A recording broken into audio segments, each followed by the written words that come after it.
Well, fashionistas, you've never been in this room. This is my costume room. It's loaded with beautiful vintage furniture, but more importantly than that, it's loaded with vintage hats and clothes and gloves and shoes. And it's my own little treasure spot in this house. And I don't really share it a lot with everybody because it's my little dream box. But today, I've invited in a very special guest, and it's Mr. Wayne Ferguson.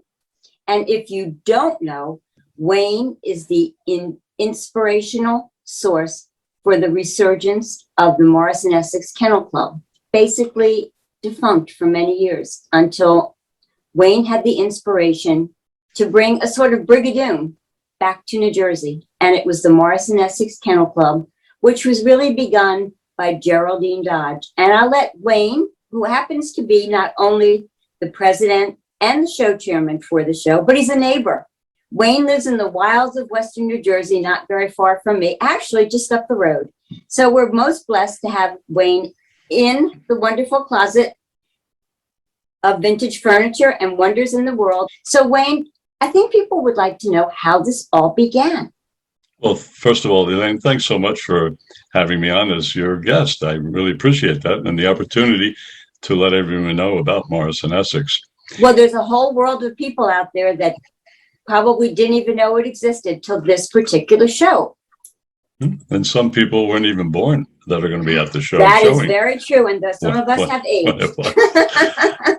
So all dog people my age, and I'm not going to reveal that, but older dog people certainly know what Morris and Essex is and was. As when I came into the dog show world in the 60s, and I was very much aware of Morris and Essex at that time.